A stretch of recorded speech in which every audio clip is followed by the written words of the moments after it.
federal, tribal, and territorial on radiological emergency preparedness and responses through various work groups, exercises, and interagency projects. And thank you so much, Diane, for taking your time to do the presentation. So please go. Thank you so much. I'm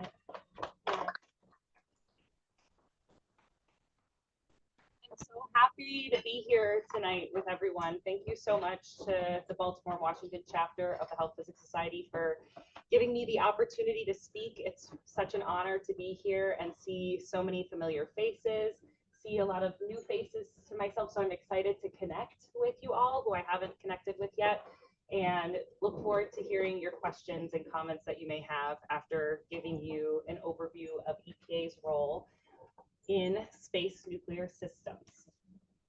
So I'd also like to say for the online guests to please feel free to use the chat and feel free to add questions, comments as you have them coming in, and at the end we'll address them with the larger Q&A. And if you have questions too for the audience here, I ask that you hold those until the end as well. I first want to gauge you all, getting us thinking about today's topic. So first, what comes to mind when you hear space nuclear systems? Yes. I think a satellite has a thermionic generator on it, and then it needs to be deorbited. That has a lot of great information. Yes, I love that answer. There are a lot of satellites, and a lot of satellites that are in upcoming spaces are also using types of nuclear payloads. Right now, we haven't seen that quite yet, but that is something on the horizon for sure. Yes, thank you. Yep. I'm thinking about the proposed nuclear propulsion offers by both NASA and DoD partners. Yes, thank you for raising that. We'll get into a few of those proposed missions later in the slides, that this is on the horizon for a lot of the, not only the government industry, not only the industry private sector, but the international community as well. Yes. Radiation sources on the moon, and do I have to answer this one? Are there nuclear weapons going around? Yes, great question. I cannot answer the second part of your question, unfortunately, but I will say that yes, there's talk of looking at putting some of these systems on other celestial bodies, like you mentioned, the moon, and so that's also in the upcoming horizon, and we'll talk a little bit more about that today. Any last thoughts? These are all really great comments. Thank you for the three that shared. Dragonfly? Yes, Dragonfly is an upcoming mission, and we will talk a little bit about that. That's a NASA mission that is right now in progress, and it's looking to be launched in just a few years. Any last comments? I saw some other hands. Okay. Second question I have for you all is, why do you think our community, health physicists, and the radiation protection community at large cares about this? Why is this important to us? Yes. Space is scary. Yes. Tell me more. Mostly that, I mean, the natural environment alone, in terms of solar radiation and cosmic radiation, is already a concern. But more so if you're adding an anthropogenic source of radiation on top of that, how do you consider potentially the triple format of radiation exposure? Yes, absolutely. And that's a huge talk in some of these spaces. I won't get into that as much today, but that's certainly a talk that this sector is looking at, of how for some of these longer duration missions for astronauts and maybe private citizens even to go into space, what does that look like for radiation exposure, and do we have to monitor them when they go up for those longer missions? Yes. What happens if something goes wrong as it's going up? Yes, that is also part of our work, which we'll get into a little bit today, that we do contingency planning for radiological launches. And that's in the unlikely event that something does happen and there are some sort of, there's a radiological release of some sort, either on or near the launch pad or somewhere, you know, on Earth or in the Earth's atmosphere. Yes, one more hand. Radiation protection.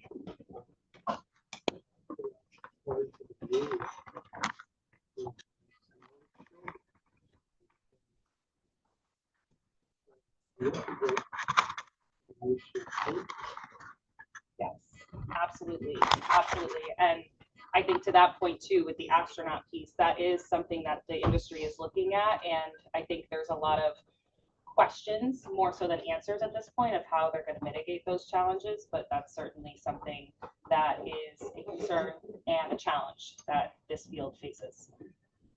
Okay. I think with that, this is great talk. I love hearing everyone's thoughts. I think this is a really good space just to get us into the mindset of today's topic. Please keep those in mind while we go through the slides. But before jumping into some of the missions and how EPA is involved in what we're talking about today, I want to also frame our context a little bit more. So can anyone tell me what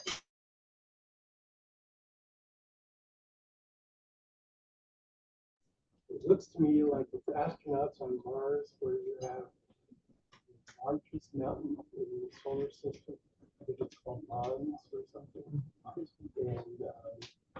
where astronauts are at high risk of exposure to radiation if they're not in shielded facilities.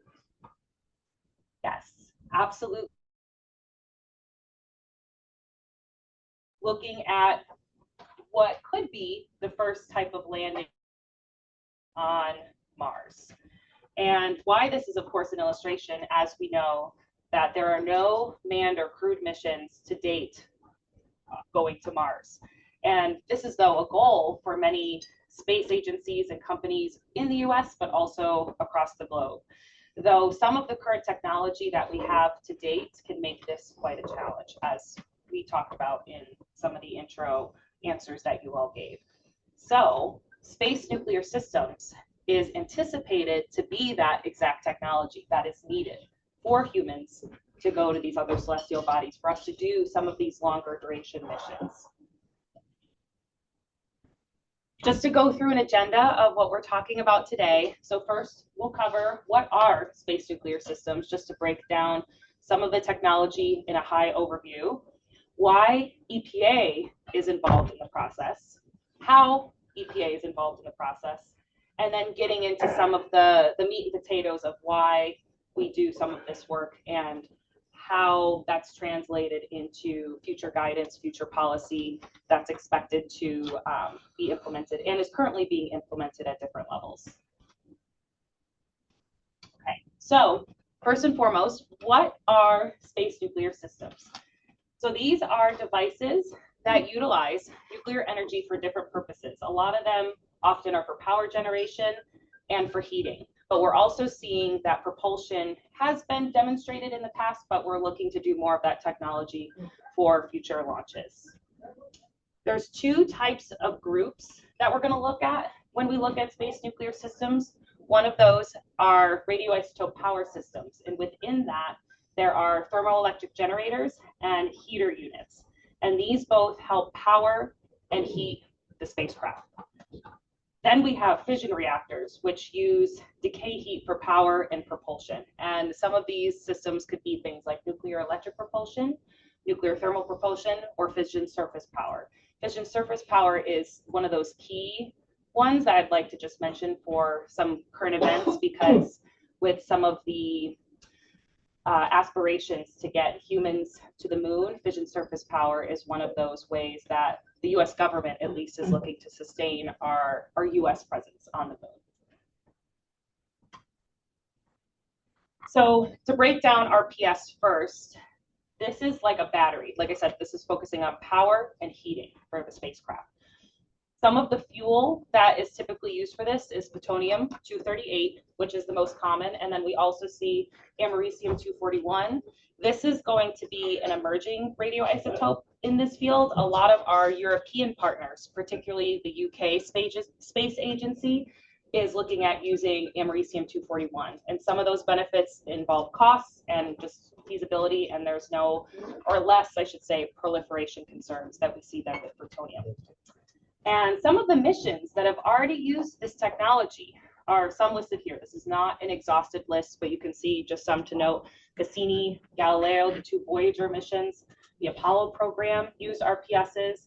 We have Mars Science Laboratory, and the most recent launch was Mars 2020. Then the second category that I mentioned was fission reactors. And these often use high assay, low enriched uranium, uranium-238, which you all know that's somewhere in the threshold usually of 5% to like 19 point something percent. So it does not hit over that threshold for proliferation concerns. So HALEU is looking to be the most optimal fuel where it can do a lot of the power and propulsion for these type of systems.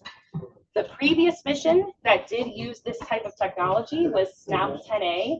This was launched in 1975 by the US government, and it was deployed to low Earth orbit for about 43 days successfully, but then it went into failure, and now it's in a parking orbit, still in low Earth orbit, but a little bit higher than where it was originally when it was active. So that is the only system that has used this type of technology, 1965. It's been a long time. Some missions that are on the horizon that could potentially be of note, we see the Draco mission. This mission was sponsored by DARPA under the Department of Defense / Department of War, and then partnered with NASA. With some of the different funding allocations we've seen over the last year and a half, this mission has been tabled for now, but it may be reproposed in the future. So this is something that's still potentially of interest for things on the horizon. Then we also have the Marble mission, and this is looking at specifically nuclear electric propulsion technology. This is just a prototype mission, very early stages, whereas Draco was a nuclear thermal propulsion rocket. Yes.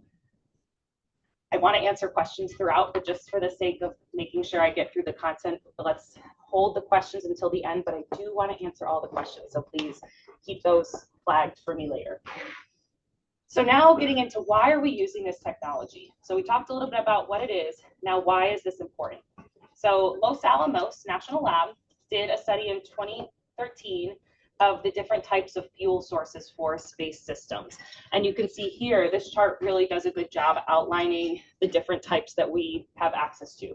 So chemical, you can see that there's a high power output, but the operational time is quite low.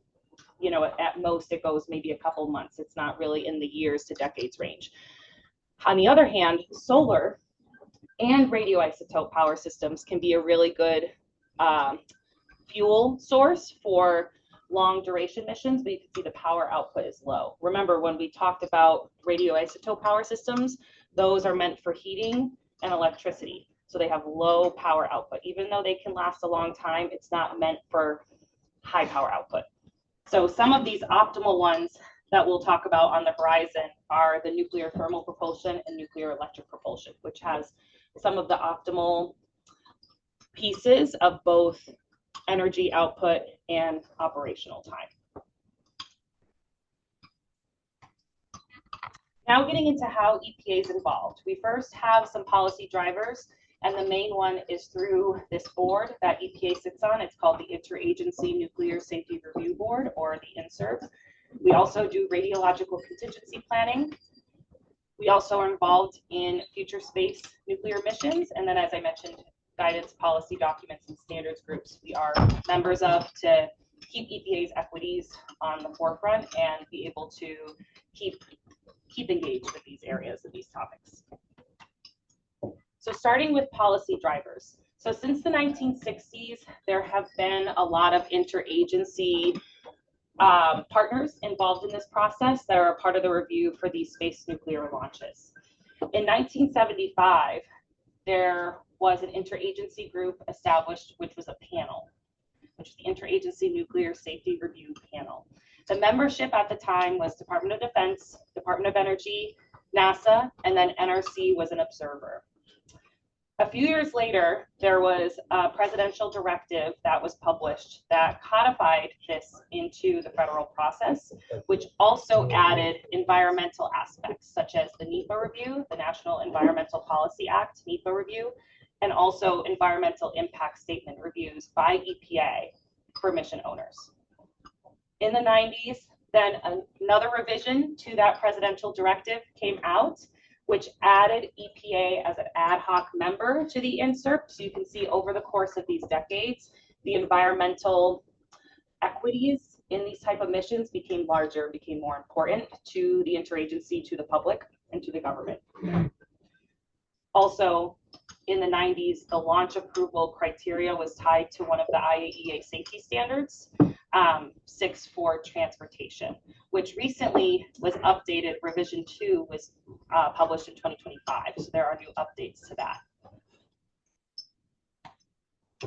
Okay, now fast forwarding to some of the modern day present stuff. We have in 2019, the newest policy that our interagency partners, including EPA, operate under is the National Security Presidential Memorandum 20, which updated the process entirely. It made the panel, which once was a board, which was a standing board now, where it now has 7 members included. So Department of Defense, Department of Energy, NASA, EPA, but also adding Department of State, the Nuclear Regulatory Commission as a formal member, and the Department of Defense or Department of Transportation with the Federal Aviation Administration because of their commercial space office involvement.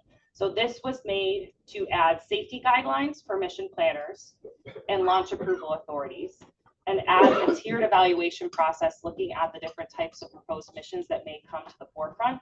And knowing that this field is going to evolve, it's not just going to be the federal government anymore doing this type of work, it's also going to involve commercial entities. So there's a lot of content on this slide, so I'm not going to get into the details, but I want to give you an overview, and I know that this is going to be recorded, or this is being recorded, and this can be looked at for later viewing, so I wanted to include it all here. But this is all content that is taken from the National Security Presidential Memorandum 20 that was published in 2019, and this lays out the different tiered criterias. And I think this slide is of note to this group because of some of the technical language related to health physics, related to radiation exposure, and total effective dose for members of the public. Those are some things that this covers. Covers 1, the radioactivity of the material, which again is based on that IAEA Safety Series 6.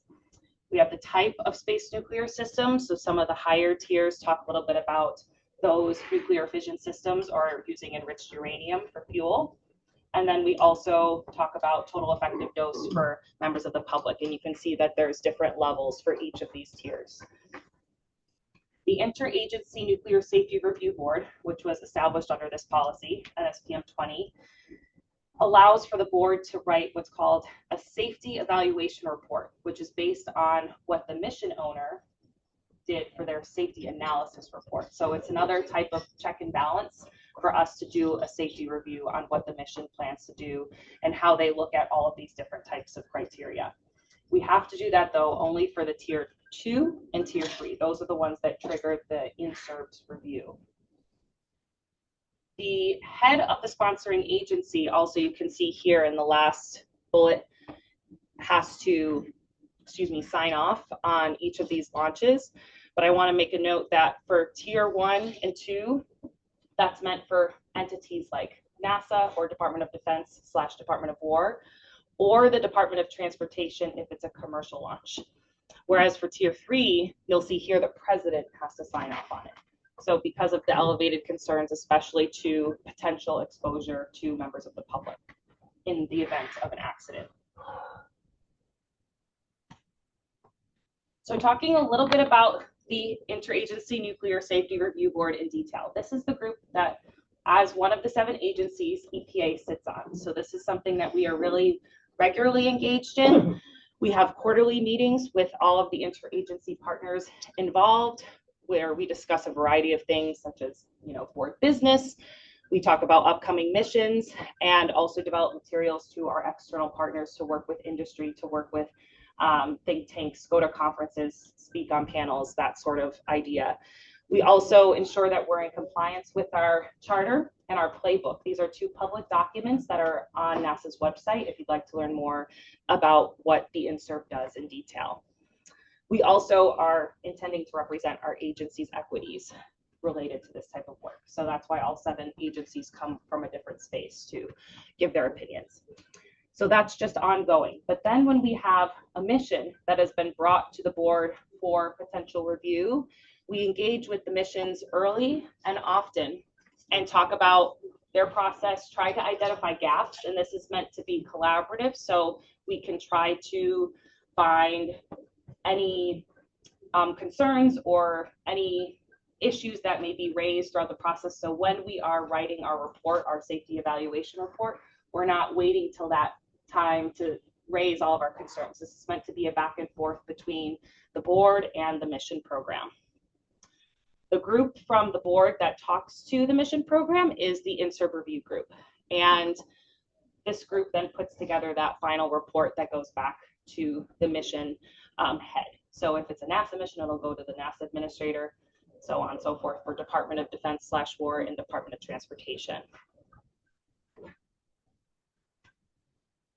Some of the details in this report talks a little bit about risk assessment, different scenarios, talks about environmental exposure, dose pathways, radiological consequent analysis, source terms. So this is where a lot of the health physics side gets evaluated, and it goes through, not just, again, it gets involved in the safety analysis report, and then the INSERB writes their evaluation of that report through the safety evaluation. I also want to mention, in addition to writing this report and being involved on the INSERB, another thing that EPA does in this space is radiological contingency planning, which up to this point has been led by NASA and is running from the lens of the National Response Framework / the Nuclear Radiological Incident Annex, which are FEMA documents. And that's meant to just coordinate the interagency response efforts. So a lot of you all, I think, in the audience have been involved with these efforts as well. And what this looks like is not only attending meetings with our federal partners, but working with the state and local partners as well in the process. For instance, a lot of these upcoming launches are being potentially or scheduled to be launched out of Kennedy Space Center, Cape Canaveral. So we work a lot with the county, Brevard County, and the state of Florida. So for instance, in that case, that's where we work with the state and local governments. We also coordinate exercises that try to simulate what a response to a potential accident could look like. And this was done in the Cobalt Magnet 2019 exercise most recently. And also this group helps update plans for NASA so they can do some of their internal planning for what the response efforts would look like from the federal government and the coordinated effort across the different levels. We also participate and share our different EPA assets, which we do a lot of radiological emergency response efforts at EPA. And to note, during the Mars 2020 mission, some of the things we did was activate our headquarters staff, which included our emergency management team, as well as our information and outreach folks, our radiation risk communicators out of EPA. We worked with the region, which is Region 4 for EPA, that's based out of Atlanta. We had our field office on call. We also worked with our laboratory staff based out of Montgomery, just making sure all of the EPA response assets were coordinated in the event something happened.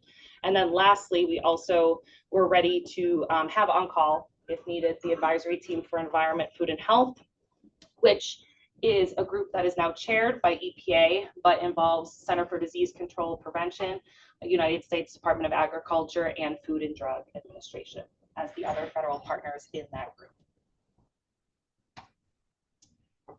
So some of the future space nuclear missions that are of note that I'd like to mention to you all to put on your radar. Some were mentioned in the beginning of today's talk, the first of which is the Dragonfly mission. That is sponsored by NASA, and this is going to be the first mission fully under the new space policy that was published in 2019 under NSPM 20. This is expected to be a Tier 2 launch, which go back to that one slide where it lays out the total effective dose and some of the details of what that means and what those factors are for that type of mission. The Dragonfly mission is expected to have one multi-mission radioisotope thermoelectric generator, 24 lightweight radioisotope heater units, and some smaller sources involved. So there's going to be some different types of radioactive material involved on this spacecraft. This is expected to launch in July of 2028, and the mission is being sent to Saturn's largest moon, Titan. And the IRG personnel, the In-Serv Review Group personnel, have finalized some of their technical inter-exchange meetings, and these folks meet together with the mission program to, again, talk through some gaps or answer any questions that they may have to make sure that the mission program and the In-Serv are on the same page. The second mission that I'd like to note is NASA's Rosalind Franklin ExoMars rover mission. This is going to be expected to be the second mission under the NSPM 20 policy, but is expected to be tier 1, so a little bit lower on the threshold scale. It's going to have those heater units, the lightweight radioisotope heater units, and potentially a radioisotope heater unit that is from the European Space Agency, specifically the UK Space Agency. And this mission is somewhat interesting, looking at geopolitics as well. It was originally expected to be partnered, so ExoMars is a program out of the European Space Agency, and it was partnered with Roskosmos, the Russian space agency at the time. But then, due to the situation in Ukraine, ESA then tagged the US to help with some of those parts that Roskosmos was helping fill in. So now that is a NASA/ESA mission. And that is expected to launch a few months later in the fall of 2028. Okay. So now, like to talk a little bit about overview. We covered a lot today. We covered what are space nuclear systems. We covered how EPA is involved, why EPA is involved, and some of the future upcoming missions that we see on the horizon. Again, why is this relevant to us? Why is this relevant to the radiation protection community and health physicists, not only in the US, but across the world? And a lot of this is because this is the future. This is the future. And the future is right now. You can see a lot of us have maybe seen in the news, there are a lot of news articles that have come up related to this work. And it's talking a little bit about what's going to come first. How is this going to look? We see a lot of folks in the space community commenting on some of these upcoming technologies. We see actions coming out of the White House trying to promote this technology. And there are a lot of efforts for the US in particular to try to move us forward in the direction of using this technology for our space exploration efforts. Because a lot of partners and a lot of other countries across the world have started to use this technology, started to do research, started to deploy this type of technology. And so it's been really cool to see this start to evolve on the US front, and we'll see where it brings us into the future. Some of that is also through evolving regulations, the eager private sector and industry getting involved, and government partners also supporting the efforts, and the high demand for nuclear energy and power. Some of the gaps, though, and you can see this through some of the guidance policy and standards groups that we're a part of, talks a little bit about this. One of which is that the commercial sector is very motivated to engage, but right now there's not a clear pathway to allow the sector to get involved. Policies need a lot of updating. There are no current standards for the use of space nuclear systems, and no standards for the disposal of these type of materials used in space nuclear systems for these long-term missions. So there's a lot of potential gaps that still exist, and that's where a lot of these interagency groups are working to address these so that the public and the private sector can collaborate and also get involved and push this forward. Some of the efforts that EPA has specifically been involved in recent years, one of which is through ASTM. We are a part of this international committee, which is tagged as F47, which is on commercial spaceflight. We're on some of the subgroups for this committee, helping to write the standards for commercial spaceflight. pathway and regulations moving in that direction. There are private partners as well as government partners and international partners on that work group. We also were a part of this interagency effort led by NASA that tried to harmonize some of the pathways for this type of collaboration. And I know some of you all in the audience were also a part of that effort. So it's great to see all the partners coming together, bringing their heads together, trying to think through how we can move the ball in a forward direction and get one step closer to charting this pathway to engage with this new space exploration technology. And one day, maybe in our lifetimes, we will see travel not only back to the moon or really to low Earth orbit, but the moon, to Mars, and beyond. And I'll close with that. Thank you so much. And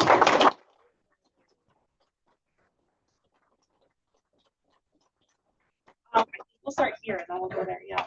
So I have this thing that, you know, my first thought when you actually mentioned you had a system that's been up there since the 60s, is orbital decay, and what happens when these things come down. Yes, absolutely. That's a great question. And maybe folks in the audience know that space debris in general, not just radiological space systems, or space nuclear systems, but space debris at large is a huge issue in low Earth orbit and geosynchronous orbit. So that is something that is of concern. The actual spacecraft, though, for SNAP 10A, that one that was launched in the 60s, is in like a 3,000-year parking orbit. So it's going to take some time for it to come back to Earth, which is great.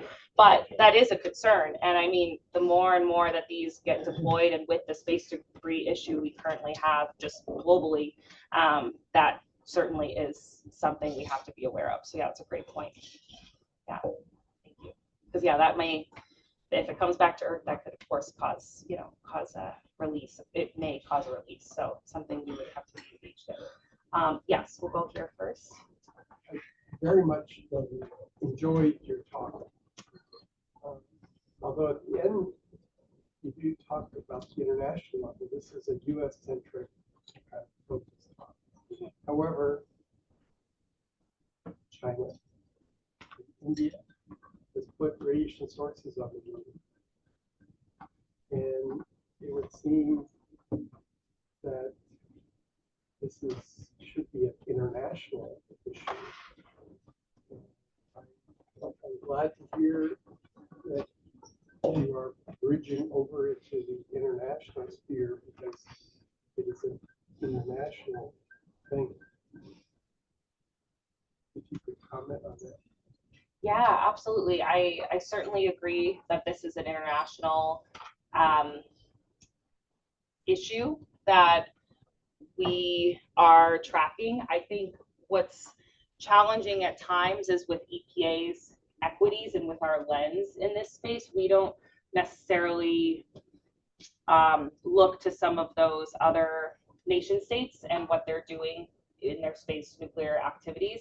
Certainly, though, I would imagine that Department of Defense / Department of War has a lot of oversight on what those potential activities may look like. Does EPA respond if an Indian or Russian, Chinese radiation source goes back to the US? Yes, that is a great question, and the answer is yes. We would be one of the federal responding agencies that would help that effort. I would say first and foremost, if it landed in the US or its territories, EPA would have jurisdiction on it because it's foreign-owned material that's unknown, unlicensed by a US entity. But if, let's say, the spacecraft landed in another country, we may support the response. We may support the response efforts, but I don't think we would necessarily be the lead. That might be more Department of State, Department of Energy, and then depending on if it's national security concerns, it may be then Department of Defense and DHS. Like there might be other federal partners that have a lane there, but certainly if it were to land here in Washington D.C., EPA would have a big role in that type of response. Certainly. Great question.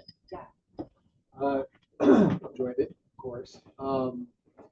So related question to that is, to the extent that you're willing to speak on behalf of the whole agency, but what's your understanding of how far EPA's leash actually extends, right? Like, where does their authority kind of vanish once you get into these sort of, it's a broader question for like the whole globe, right? Like, where do we start claiming territory in these frontiers? But at least right now, where do they think that authority ends as far as regulation of environment and or material? Yeah, excellent question. I would say the short answer to that question is we are still figuring it out. And a lot of the federal partners that we engage with regularly are also, I think, a bit unclear or uncertain to maybe claim territory of like, oh yes, this is our lane, we're going to take it, because a lot of it is new and there's not regulation, there's not guidance that tells the federal agencies to say, okay, this is your lane, like this is EPA's job, or this is FEMA's job, or this is Department of Energy's job. So we do see a lot of that ambiguity play out in our discussions too, where I think there's still quite a bit of uncertainty as to where each partner's equities maybe start and end. It's still a little gray. And I think a lot of the answers also come to, well, I think we have to see how it plays out. Like when we get a mission proposal, how are we then maybe going to delineate tasks and authorities to each of the federal partners? So that's been my experience, at least with this. I don't know. I definitely can't speak on behalf of the whole agency, so I don't want to say that that's EPA's stance on it at all. But I will say that that in my experience, we're still trying to figure that out. We don't have a clear answer for that yet. But that's a great point, and that's why we're trying to have these discussions to try to chart a path Just as a little bit of a postscript for that, it's with the sort of dismantling of Alara and LFT, right? I mean, maybe it's an advantageous time to say, like, hey, we don't care as much about, getting exposure when you're already getting, 10 times that or whatever from the lack of an atmosphere. Anyway. Yeah, I think that will also be something that will give us a path forward as well to see how we, how the interagency responds to some of the proposed changes, and then EPA will adjust accordingly based on our federal partners and do a lockstep, I think, approach to that. But certainly those are also other factors that are adding into some of the ambiguity of who knows where this may lead. So yeah, absolutely. Good question. Yeah. Maybe here and then, yeah, let's go to Mike. I mean, just a quick comment, but I think it's truly so fun in space travel. Just be like, we've been to Mars like 4 times. Let's just go to Titan. Like, of course, just like, what's a couple more planets? But I think if I can restrain myself to the questions. One, if you just relatedly be able to just kind of expand upon his role with an insert and like what that interagency collaboration looks like between all of the different partners, especially around like how do you have these discussions of radiation protection in a field that is really new and undefined in a lot of ways. Second, if you just be able to explain, if you can, just a quick bit about SNAP 10A, just like what the exact technology is and like having a fun little fission reactor out in space looks like.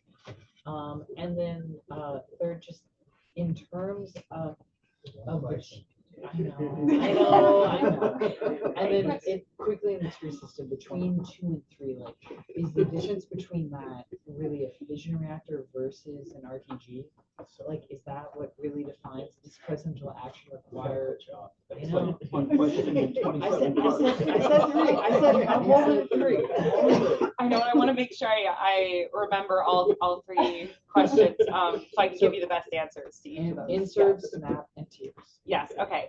So first, INSERB. I would say what's great about INSERB is because we have 7 partners on INSERB, and 2/3 of those partners, I'll say, like for NASA, Department of Defense/War and Department of Energy because of their involvement in previous missions with NASA and Department of Defense/War.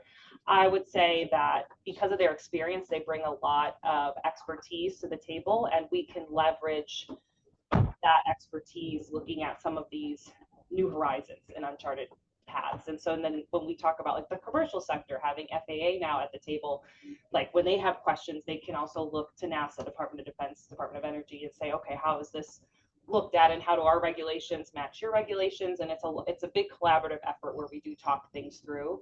I would say talking about EPA's space in the INSERB, because we have the quarterly meetings, we do interface more often than quarterly, but we get everyone together at least quarterly. So it's a great way for us to share updates or ask questions, talk about some of these upcoming missions, make sure we're on the same page, everyone is up to speed on what's going on. And that's, I would say it's a very close collaborative effort. Like all of the partners involved are very comfortable with one another and are very knowledgeable in the subjects that and the expertise, like lanes that they're coming from, bringing to the table. So that's the first answer. Second question you said about SNAP 10A. So from recollection, this was launched out of Vandenberg Space Force Base, or I guess not Space Force at the time, Air Force Base. And it was a DoD mission. And this was a part of one of the programs at the time during the 60s where it started to look at some of these nuclear technologies, and it is a nuclear thermal rocket.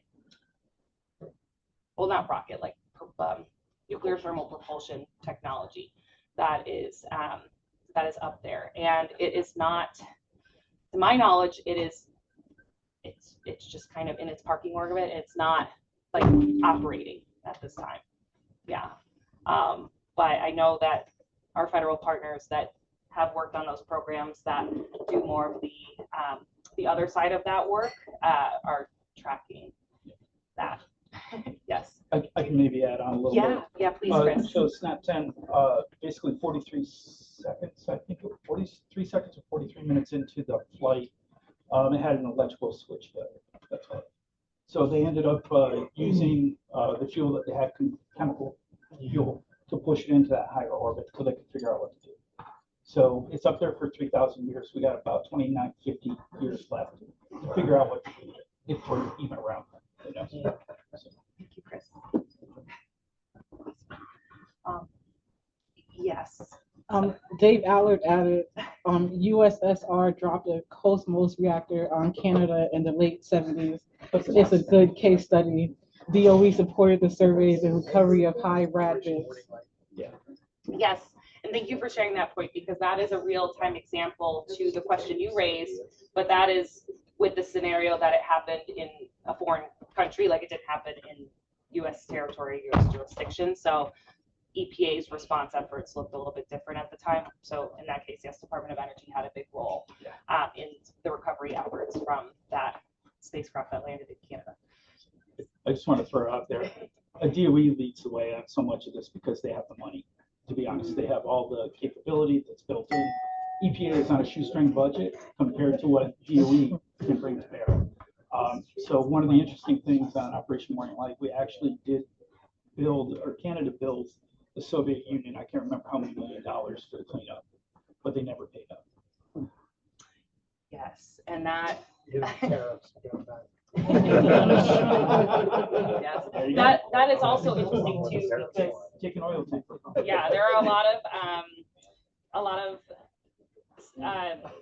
through like the UN, there have been some documents on okay, who pays for those type of recovery efforts because of that specific incident. And that's so, why state leads the way. Yes, so if something were to happen in the future, Department of State would probably do, and depending, of course, on our bilateral or multilateral cooperation with said country that this happens in, that may also impact what the response efforts look like. Yes, Mike, you were next. Oh, the third question about the tiers. Yeah, I got my question.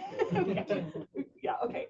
Well, I just want to say this is really more of an observation, I guess, than a question, Danielle. But I remember, a couple of things. When you talk about the astronauts being exposed to galactic space radiation and potentially solar gamma bursts and things, I've heard John Boyce years ago saying that, if we send an astronaut to Mars, we want him to remember that he's been there, or her, she's been there, because of the possible central nervous system effects of radiation.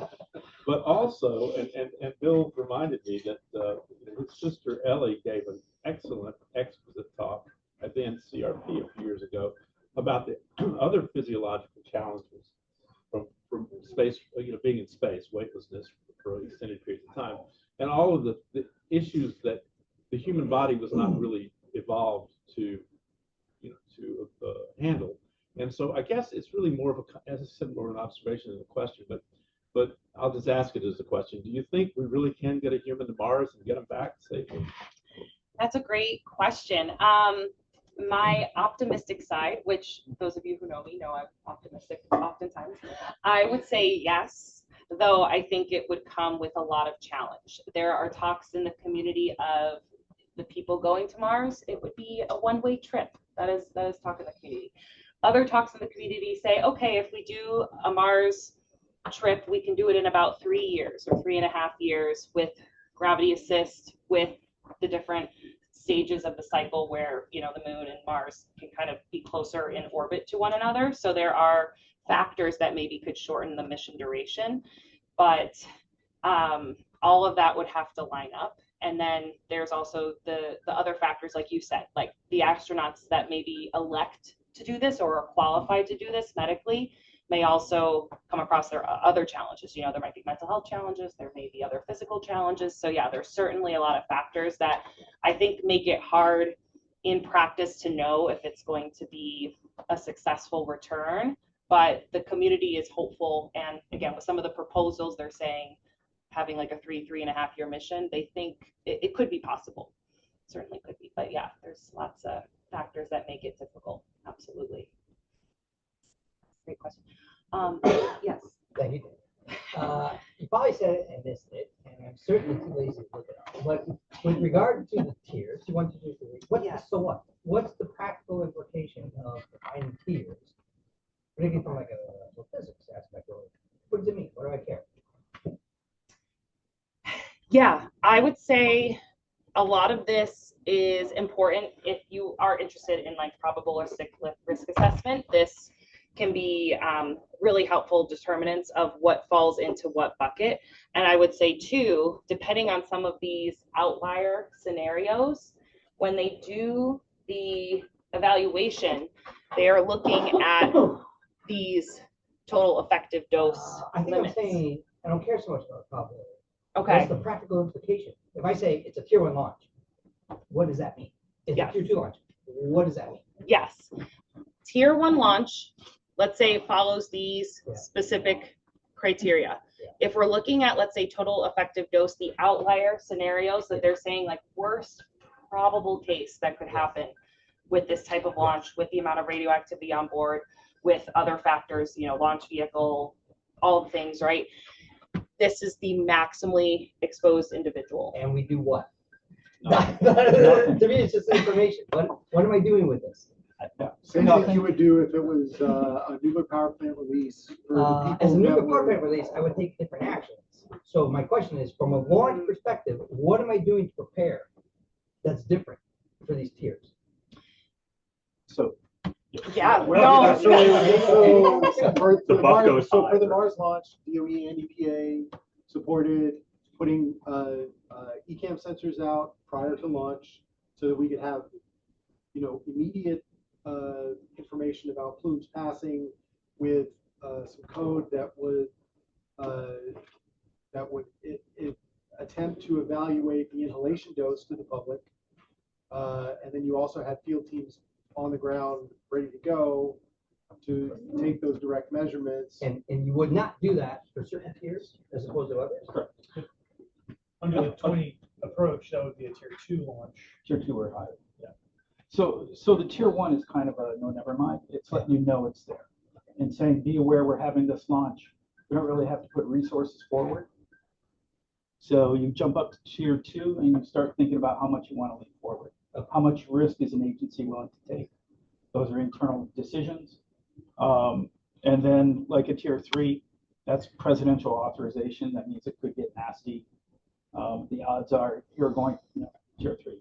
So the odds are if something were to happen very, very badly in that range of potential outcomes, you really need boots on the ground. No. And, With that said, the Rosalind Franklin mission is a tier 1, Yep. but we're still going to be out there because with the same, because we're already there for the tier 2 in July, and it's pretty much assumed that people are going to want to, they're going to want us to be able to prove zeros in the event something does happen. and it's that's a the other good side.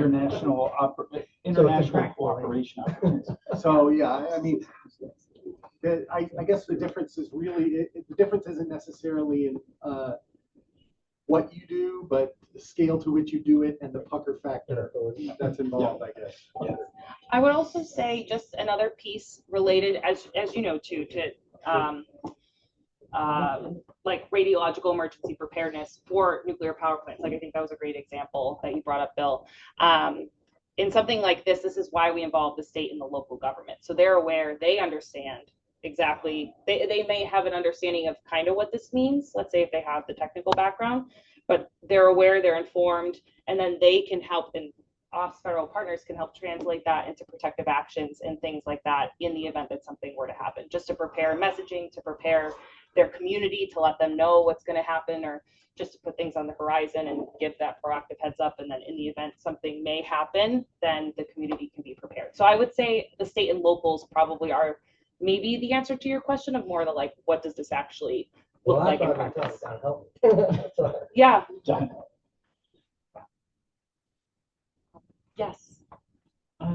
This is, sorry, we're getting super technical, but I'm curious why it's Ted versus Teddy for the different tiers. Yeah, And then- great question. I know some folks in the audience helped write the policy, so I'm curious if they have thoughts on that. That's also something that I found interesting looking at this a little bit closer, but the policy says Ted. It doesn't say Teddy. I don't know why, and I don't know if others maybe in the audience know why. Somebody from DOE put it. I don't know. Somebody from DOE put it. Yeah. Al Peterson came up with Teddy. I just want to see her. It's just a way of it's all affected those folks. Yes. Sorry. Do you have any idea what kind of like commercial space nuclear systems are coming down the line? Because I mean, radioisotope generators are one thing, but everyone who's putting a rocket up there is doing a fission generator, so that's like, I mean, that's got terrestrial implications, not even getting it up into space. So.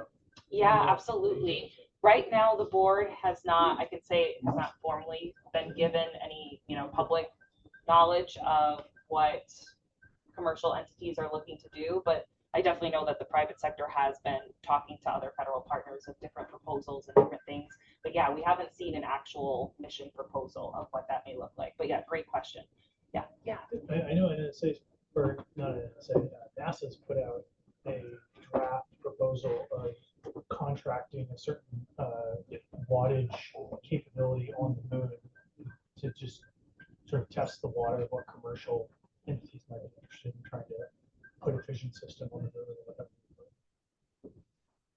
Yeah, that's a good point. That may be one of the first goes at what we see some of the prototypes proposed by these companies look like when NASA may pick a partner for their fission surface power. It's like 100 watts. But Or Wyoming. It's not a lot. Yeah. Yes. Any other questions or comments? I don't know if there's any online too. No, okay.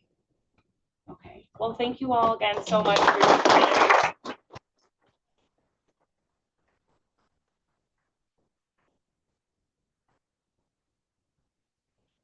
What does it say?